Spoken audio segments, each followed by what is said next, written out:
Good morning. This is KFUK Radio coming at you from San Clemente, California, and I'm Doc Pennington. I'm here to talk today about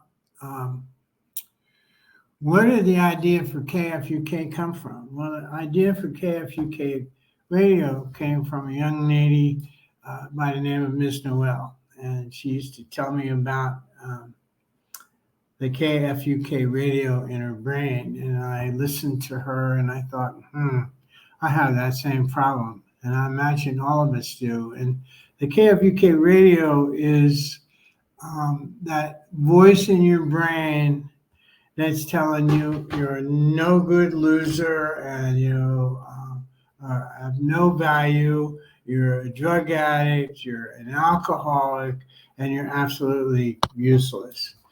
And it takes a long time to shut that off, man. I mean, it really does. Now, I want to point out one thing, and that is there's a difference between the voice in your head telling you you're a loser and you're no good and you don't deserve a life, et cetera, et cetera, et cetera, and being delusional or having hallucinations, i.e., delusional that there's voices talking to you all the time, hallucinating that there are voices talking to you all the time. And if you have that issue, which is also common with addiction, i.e. the mental health side, is you need to see a doctor, you need to get evaluated for the possibility, or at least is there a necessity for medications to take those voices away, to take the psychosis away. And that's separate than the KFUK radio. KFUK radio is always there, is always ready to go on air to remind us what a bunch of losers we are, and that we don't deserve to have a life. And if we are having a life, we definitely don't deserve it. And therefore, we should burn it all down. Okay. And we do that, and we're like, well, what happened? You know, I burned it down one more time. And I work with a lot of people, and, you know, the hardest thing to get to people is that this disease doesn't quit, okay? It does not quit. This disease wants us gone, is what it wants. And like anything you do in life, it's called, you got to work at it, you know? And the reward is you get to find who you are. Somewhere along the line in our addiction, somewhere along the line in our mental health, we cut ourselves loose. We ceased to exist to our own selves. And the goal here is to make the journey of finding you again. And what an exciting journey, you know? What a journey to step back and say, whoa, I remember this guy. Whoa, I remember this gal inside of me, this person inside of me. And I can be that person again, and I can be a better version of that person again. And it takes work, though. It's not going to just happen overnight. You know, you get to work at it's not your addiction. We are the problem, okay? Alcohol and drugs are not the problem at all. We are the problem. And the problem with us is once we start using, we can't stop. Right? We can't stop at all. And why would you want to stop when you're loaded? You know, you keep going and you keep going and you keep going until one day you realize that it's not working anymore. It's just not working. And on that day, hopefully that's a moment in time where you have a moment of clarity and you wake up and you say, I'm going to change who I am today. And it's going to take time, but I'm going to do that a day at a time, you know. When I first got clean, it was a bear. It was an absolute bear. Every day I had to find a reason why I was not going to use today, you know, and I had to fight for that. And I got to fight for that. And, there were moments where I just wanted to say, look, I'm just going to get loaded and I'm going to keep using it until I kill myself, because this getting clean is way too much trouble. This getting sober is killing me. Well, the reality is continuing to drink or use is killing us. Now, we're going to take a short little break here, and hopefully you'll still hang in there with us, and we're going to have another experience, strength, and hope section of the show, where we're going to talk to another addict who has an alcoholic who's cleaned up their act, and then we'll go from there into the questions and answers. So thank you for tuning in to KFUK Radio today, and we look forward to hearing from you. Now, hold on. This is Doc Pennington. We're back from our break on KFUK Radio, and we have a guest today, Michael J., and he's here to talk about his experience, strength, and hope. Michael, I turn the camera over to you. All right. Well, good morning, Doc. Thanks for having me. It's an honor. So where do I begin? Well, I just came up on 5 years of being clean and sober. I haven't been too good at math. I've been at this for quite some time, for decades actually. Sometimes it just takes a while for things to stick. A few tries in my case, but I wouldn't change a thing.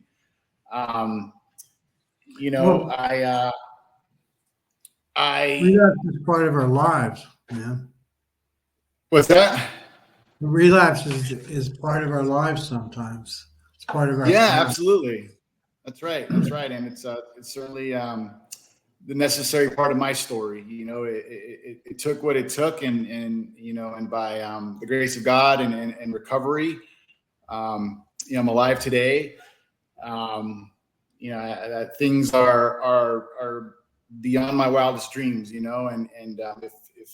if you hear in the rooms a lot, the promises are certainly coming true and have come true for me on a daily basis. I get to struggle well today. Life's a struggle.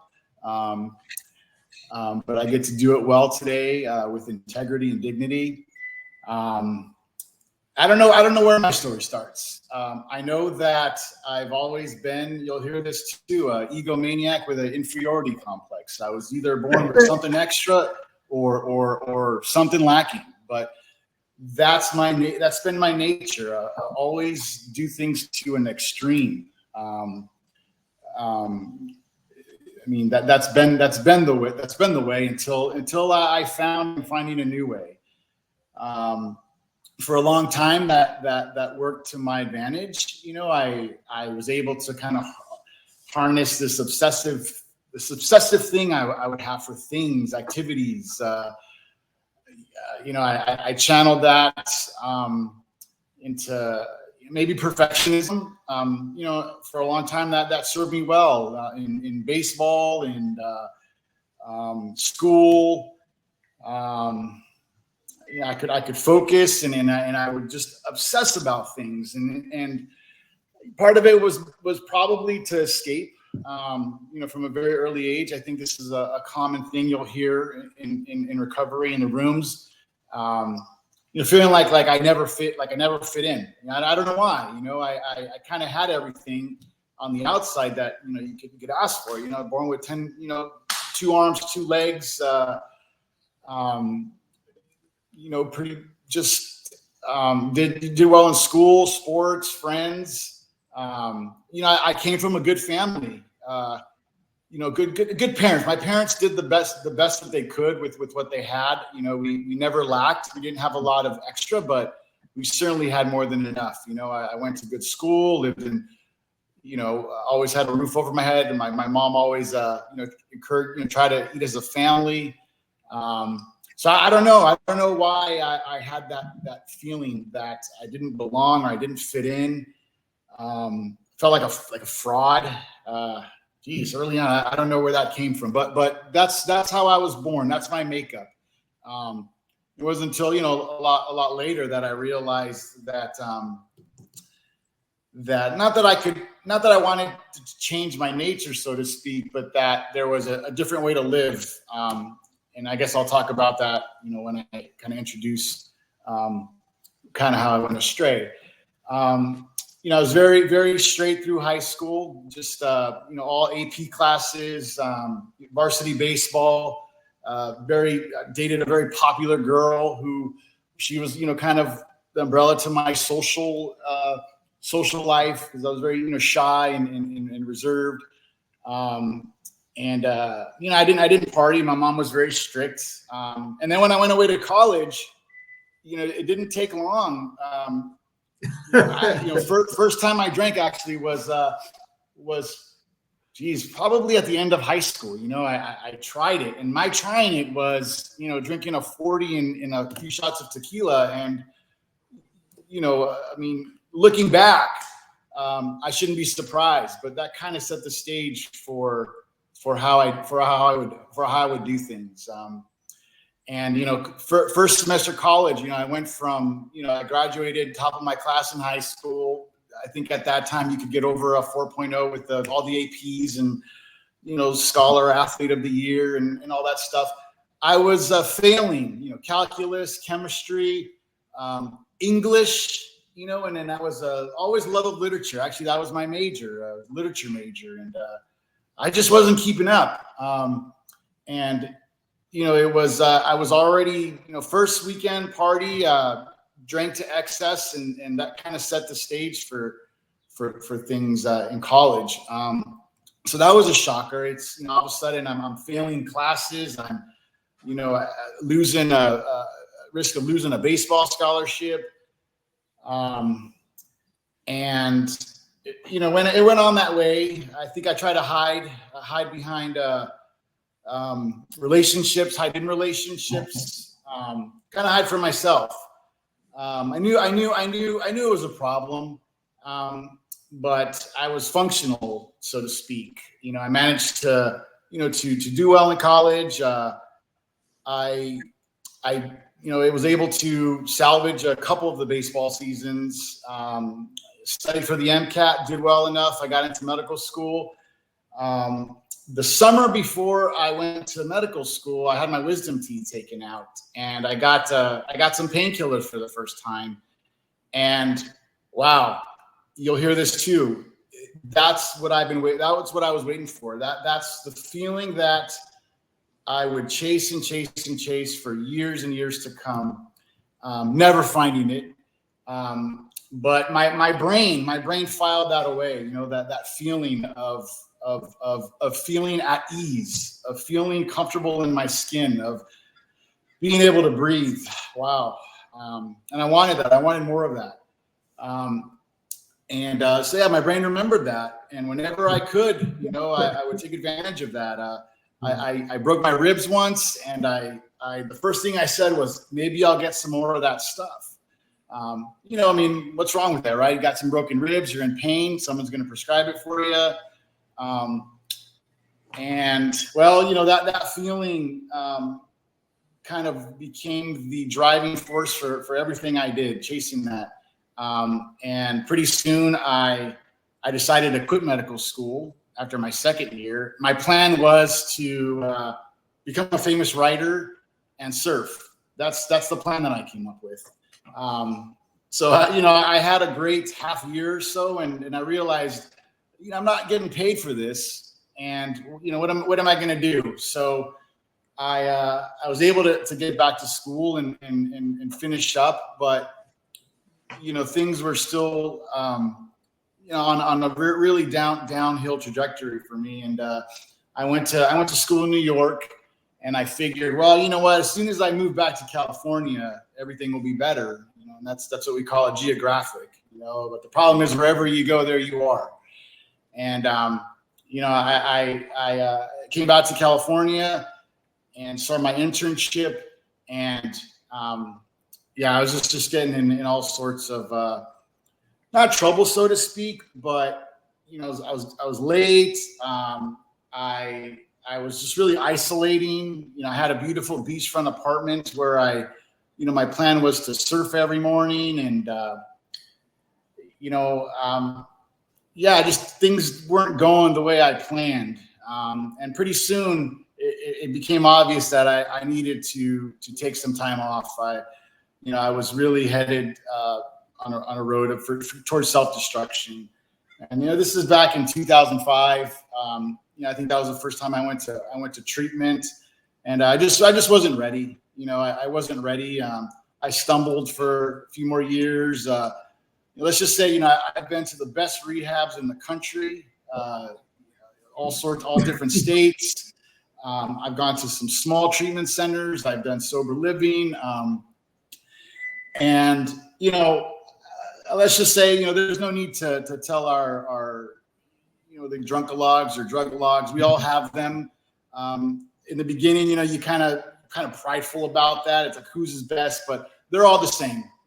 As Doc's mentioned, they lead to jails, institutions, and deaths. And I'll just say that I've been to all those places multiple times. So, we'll skip all the specifics. And, what happened, career jeopardy, marriage failed, divorce, didn't see my kids early on for a while. I was away a lot. And by this time I didn't want my life. I didn't want it to be that way. I wanted it to be over. I didn't know how to change. And that was the thing. I can't change myself. And I think for a long time, I thought I could. It wasn't until the seed of recovery. But in all these attempts at getting clean and sober, at some point the seed was planted. And I would go to meetings and I would hear things, and people would say things. Every once in a while, I take some instruction, I try things, but I fully didn't commit or surrender myself for a long time. And it wasn't until I did that I truly was willing, to go to any lengths, and you'll hear that too. You're willing to go to any lengths to get and stay clean and sober. And what I found is it's a lot easier to stay clean and sober than to get clean and sober. Oh, what a nightmare it can be to just to get that first day. But one day at a time, staying sober, that's the key. And that doesn't come easy. That takes a lot of work. That takes a true program of recovery. For me, that's been through a 12-step program, through AA, and through God in my life. You'll hear about your higher power. It can be different for everyone. I know that can be a turnoff for a lot of people.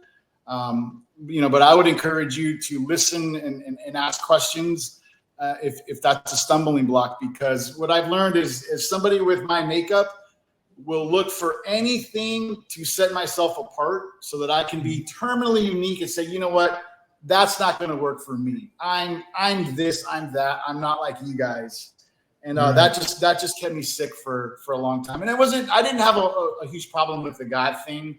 What I had a problem was with turning my will over to surrendering my own will, because when I do things, I mess things up.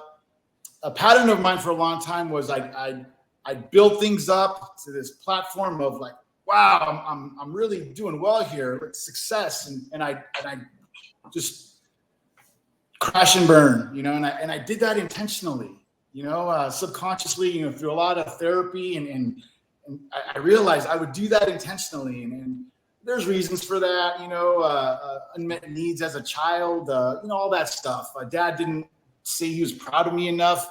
All that's BS. We all, no one's perfect. We all have problems. And it wasn't until I realized, what, I might not be responsible for the way my brain is made up or the way my neural connections, the wiring of it, but I'm responsible, I'm accountable, and I am responsible for my recovery. Once you have a day of being clean and sober, I believe, it's all on you. It's your responsibility. If you can get a day, you can get 2 days, you can get 3 days, and you can tell yourself, what, I'm going to drink and use tomorrow. You can say that every day. And I did that for a long time. So, what happened was a lot of things, but really I just got beat down. And you'll hear these cliches, and, at first they seem kind of stupid, but all these little cliches, that I heard was, you just get sick and tired of being sick and tired. Time takes time. That's all true. And I learned a lot about myself, that, I always wanted instant gratification. I didn't know how to wait.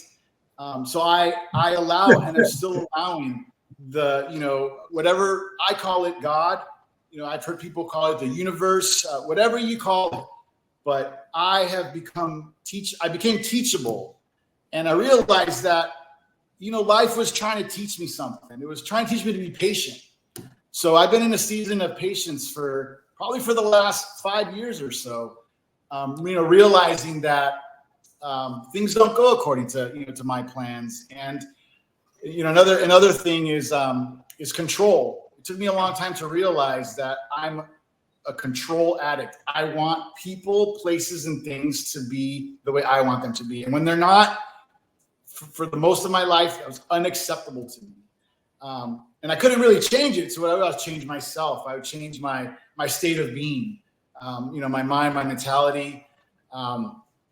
It wasn't until I started, you'll if you ever pick up that big book, I encourage you to, that's sort of like our Bible in the 12 steps. You learn a lot about acceptance, and that's the key to peace in my life. When I don't accept things, that leads me to turmoil, to that feeling of resentment towards everybody, everything, and everywhere. And I have, again, I had 5 years coming up, just a few months ago. And 5 years ago today, 6 years, 5.5, my life was just a mess. On the outside, I had a lot, I guess, in terms of a good job. I was getting divorced and all that stuff. Obviously, things were not going well. But it's amazing how much can happen in a short amount of time. And it's not about getting all this stuff back. That stuff gets better innately. When I got out of my own way, I stopped making a mess of things and started taking direction. What I mean by that is listening to others, sponsor meetings, groups. For me, it was talking to other men. Sticking with men's meetings, because there's a lot of distractions out there. And I know I would look for any little thing to focus on, because change is hard. It's painful. It's very, very painful. But for example, today, Doc asked me to speak today a couple of days ago, and I'm glad it was a couple of days ago, because if it would have been 3 months ago, I would have been trying to come up with the perfect sermon, right? Like stressed out about it, anxious. It's got to be the best, or it's going to be the worst. That's how my mind is when left to its own devices. And the hardest thing is to be honest. That's still the hardest thing for me, is to be rigorously honest with myself about how I'm doing. When I'm not doing well, today I'm able to tell somebody, hey, you know what? I'm not doing so well today, and this is what I'm thinking. Not so much what I'm doing. Thank God I don't do what I want to do all the time anymore, because I know that is a recipe for self-destruction. I run my ideas past people. My first few ideas usually aren't good, sane ones.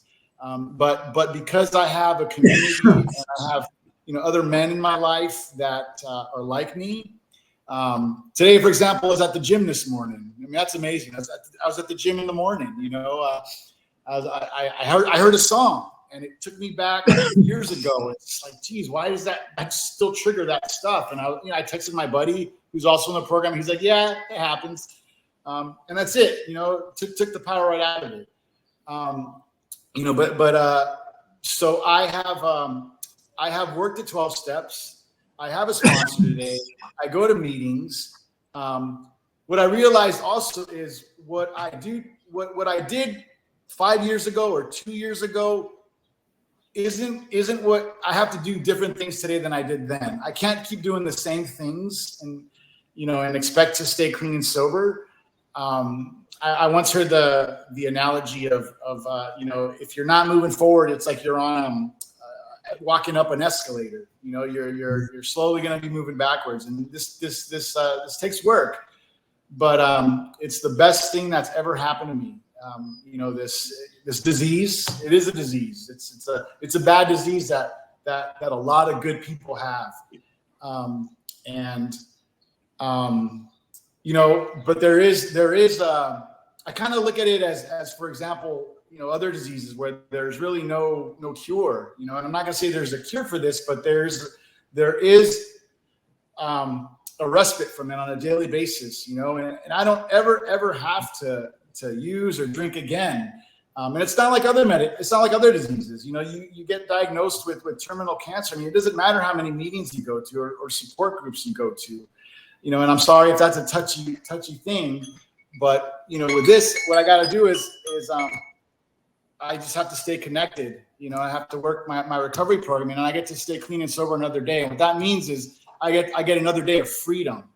And I'll tell you, every day for me, and I don't always have the gratitude I should, but every day for me is a bonus. I mean, I should not be here. I mean, a lot of us should not be here.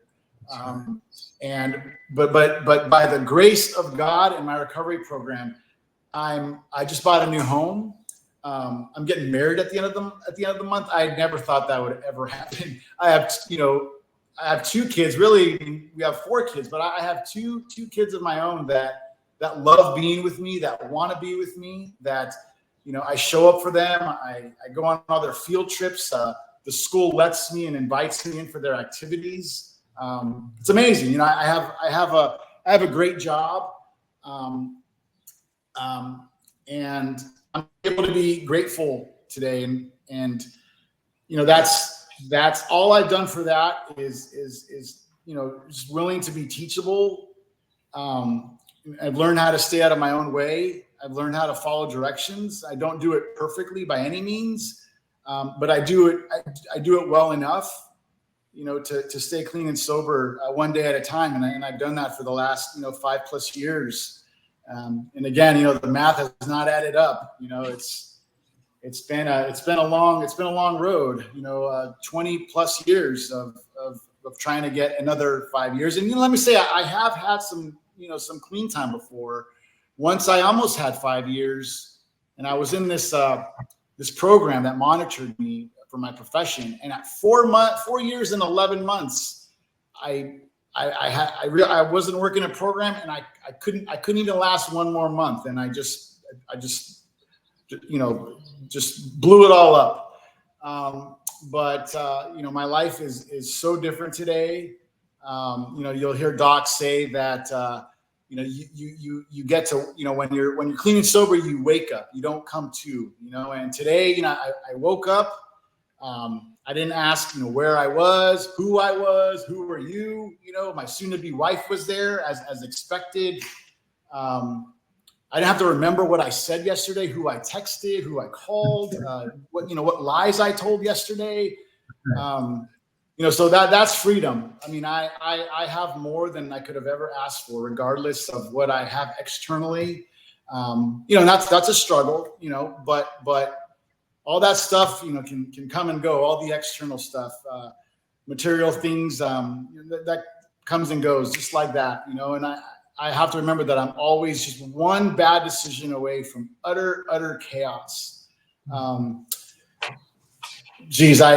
could go on and on and on, but I just want to emphasize that for the newcomer, hopefully there's somebody out there who was listening to this who doesn't know how he or she can get a day. I know exactly what that's like. And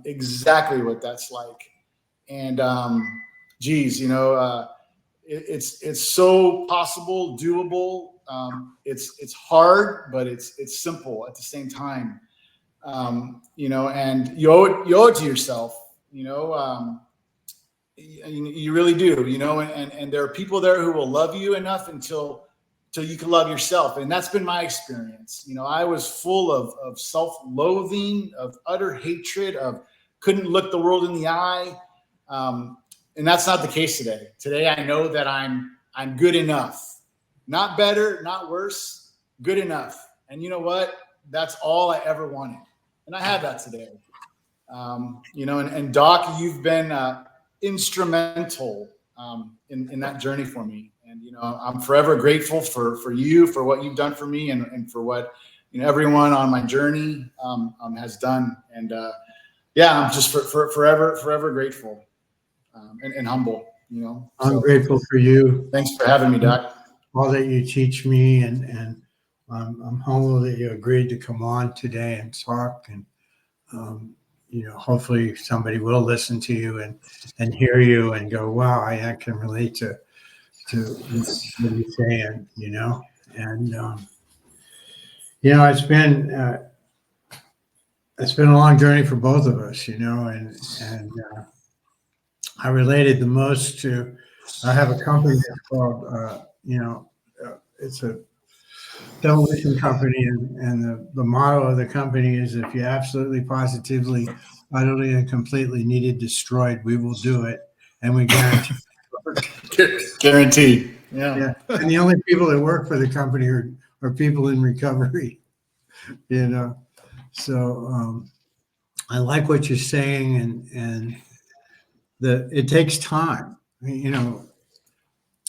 Nobody's perfect in recovery, but yet you're perfect just the way you are. And we get to practice that every day. So I really appreciate you for coming on today. And I just had this idea about 2 or 3 months ago, and actually the KFUK Radio I had a long time ago, seeing how we could bring it to the screen, and now we're doing it. And that's just really exciting to me.